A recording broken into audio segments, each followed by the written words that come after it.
So today we are going to talk about Jeep suspension components because we are here at IPA Machinery. Say hi, Tom. With Tom in Casper, Wyoming. Hi. Clayton. Clayton.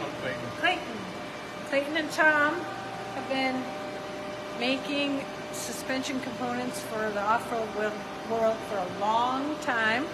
Tom has lots of experience in it, right here in little old Wyoming. Yep. So let's show them a couple of things that we have them make. Okay. So Tom makes the small and the large male and female threaded ends for our suspension components. He does our track bars. He does our housings for the clevite bushings. Many of you know Jolene makes our housings for our flex joint and all the components for the flex joints. Tom just makes the clevite housings for us. And since he's only 2.5 hours away from Cheyenne, we decided to drive up here and pick him up and get a tour of the building to let you guys see what's going on. So look how great they are. Everything's perfect. Yep. So Tom, why don't you tell us a little bit about yourself? How long have you been doing this? Too long. Over 30 years machining so far. Have you always been here? No, been in Colorado. Started at Coors, and then moved up to Casper about 30 years ago and started here. Okay. So, In this building? in this building since 2001 in this building. Yeah. So, long time. So a long time. Would you like to show us some of your cool stuff that you have that you get to play with every day? We'll show you where we make these shafts and these tubes. Okay. Actually, wait, I think I'm gonna run one. So this is a 4-axis lathe. So it's got turning capabilities, but it also has drilling and milling capabilities, and it can go off center and do some pretty trick work there. We're doing these pins. They're cut into slugs. I'll show you on the other machine we're using a bar feeder and where we feed stock through, but yeah, we can load this guy up real quick.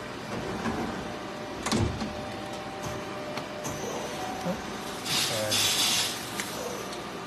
And we'll just redo this. Kind of hard to see what's going on. Yep. I get the picture. Yeah. That's pretty cool. So this one has a bar feeder, parts catcher, so we can load this up with 3-foot bars if we're running smaller parts and just be a continuous running cycle. Best employee ever. Yeah. Actually, it works really well. So we keep it fed with stock and make sure the inserts are good, and away it goes. Just keep spinning, just keep spinning. Yeah, so we're redoing this part, but you get the idea. It would be a center drill in it and then drilling a cross hole in it.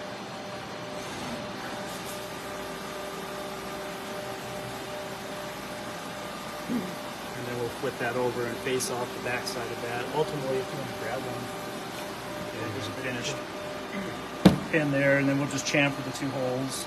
And that's a solid piece. That's a solid piece. Ooh, what does that weigh? 8.5 pounds. Wow. Yeah, full bar is, I think, 600 pounds. Yeah. Whew. And we load that onto the saw over there, and it's a CNC saw, so we'll cut all the slugs, yeah. And then what is that used for? That we can't share. Oh,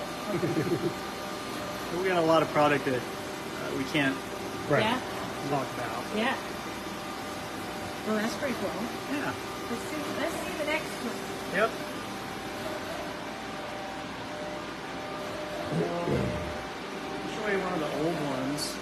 This one's a 1980 Japanese machine. 1980? Yeah, so back in the day, they used what they call a tape reader. So instead of a computer, they would load a tape through here with holes in it, and that was the program that ran that machine. We've upgraded it to a background reader, so it's just a little tiny board that goes in here that we can hook our laptop up to, and it'll generate the program that way. Oh, that's pretty Store it. cool. Yep. Good little machine. 1980. Yeah. So it's 44 years old.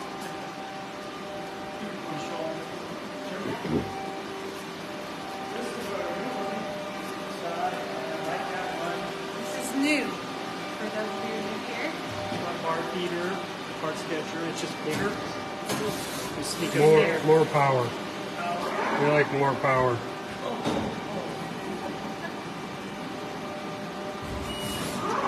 Tim the Toolman power, huh? Same part, just smaller version as those ones. Yep. How big is your through hole? 3 and an 8. 3 and 8. Yeah, you can throw some big stuff. Yeah. See, I know some of it. I don't know how to make any of that work, but I know what a lathe does.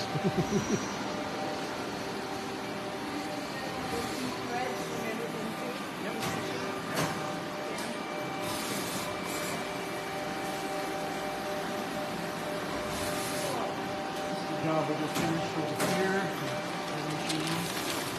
With a little pulley that we. Oh yeah, look at all the pulley rings. Much lighter than that other one. Aluminium. Aluminium. Shiny, pretty parts. Nice. We can tell that's a pulley. Yeah. So this one, it's got bar feeder. It's running, so we walk away from it and just. Another keep on going. excellent employee. Yep.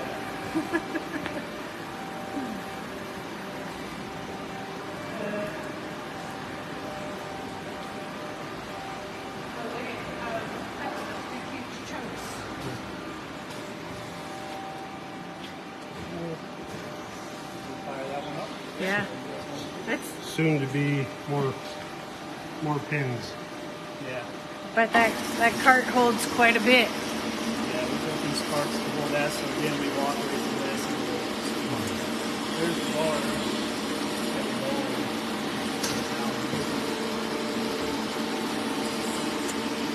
And you get your stock out of Denver area, or where do you get all your stock? Most of it out of the Denver area. Yeah.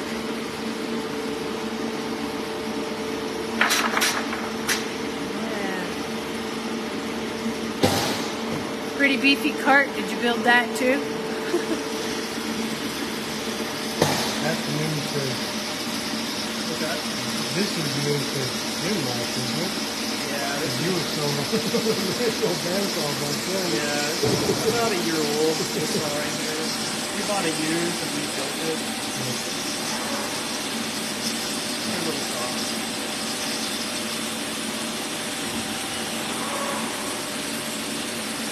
Yeah, it's nice when the CNC part works. Just put in the tube, chop it, chop it, chop it. We have a really, really, really old Yeah, ours is saw. ancient. A but old works good. saw. But it's still, once in a while it has a hiccup, and then you just gotta go in there and fix the controls, and it works again. It's simple. It's just simple, so it's easy to maintain and easy to fix. Unlike some computerized stuff that is like, a little scary what you do. Yeah. So, and then each one of those is 8 pounds. 9 pounds. 9. By the time we're done, it's Take about half a pound off in machining. Wow. What do you do with all your scrap?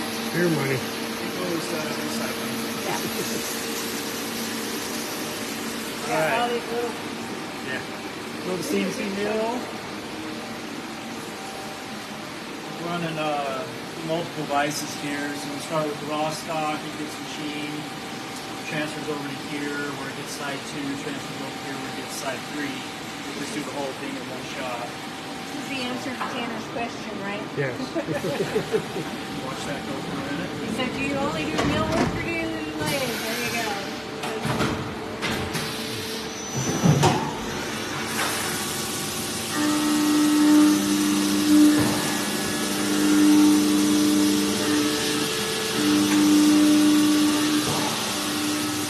So right now it's going around, cutting that basic contour out of it. Right, so he has 4 processes in there right now, and each time you'll get a finished product, Yeah, so this will be and the then first move the slice. next one. Flip it over, get all that taken off, and then we've got some little slots for bolts that get put in there on the last slice. Right, so then when you're done, That's what he's making. Yep. Little plant. They're just deburring and they're finished parts.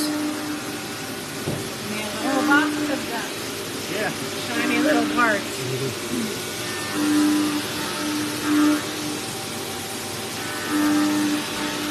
Does that tell you we've got a problem? Is there a problem? Parts got a little light of yellow in the parts are gone. We got no water or something. I like to say green all the time. Yes. Green is good.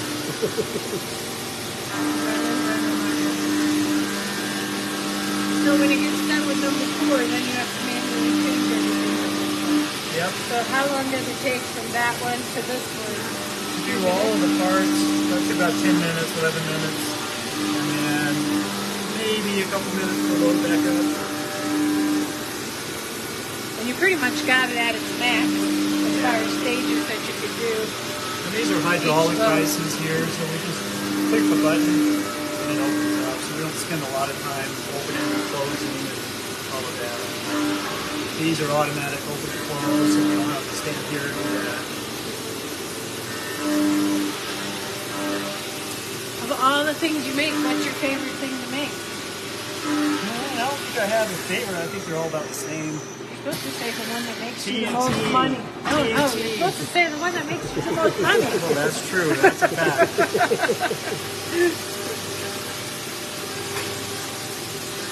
If TNT's making the most money, we need to have a talk. Yeah, right? We'll show you on the manual side. Okay. Does that answer your question, Tanner? So this is kind of the fabrication area, and we can do one-off, prototype, do a little bit of welding, cutting, lathe work, mill work. And then we've got another couple of old machines over here that we use for backups. Same kind as over there, just bigger.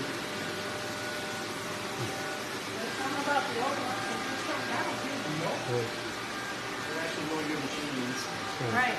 So, Yeah, and for those of you that have seen or heard me talking about the mill and lathe and getting them running since we moved, those machines used to be here.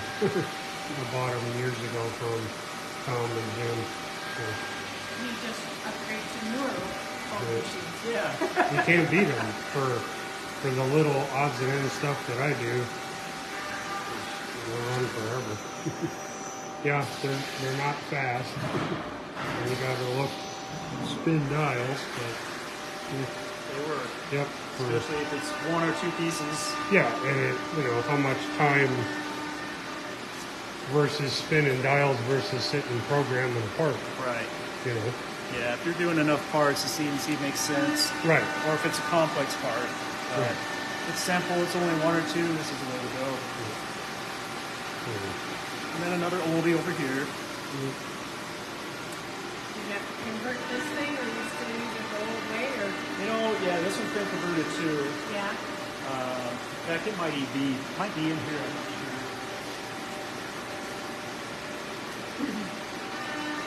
Yeah, this is all of this. It's now that. Yeah. Pretty much. So that's where we do our programming, load it. None of this stuff is even being used except for the lighting and basic switches and so forth. So, Compactness Oh, of the technology. Got one in your hand. Yeah. it's kind of neat. So your kids can push buttons and it wouldn't even matter.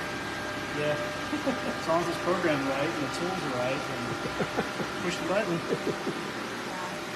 That's pretty cool. And more heavy bars. Yeah. More heavy bars up there.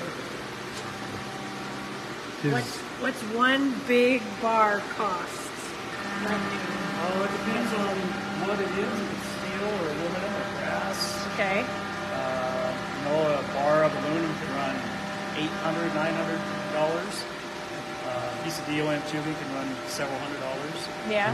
Yeah, we know DOM. Brass, bronze, it's really high, Yeah. really fast. And are they all solid then?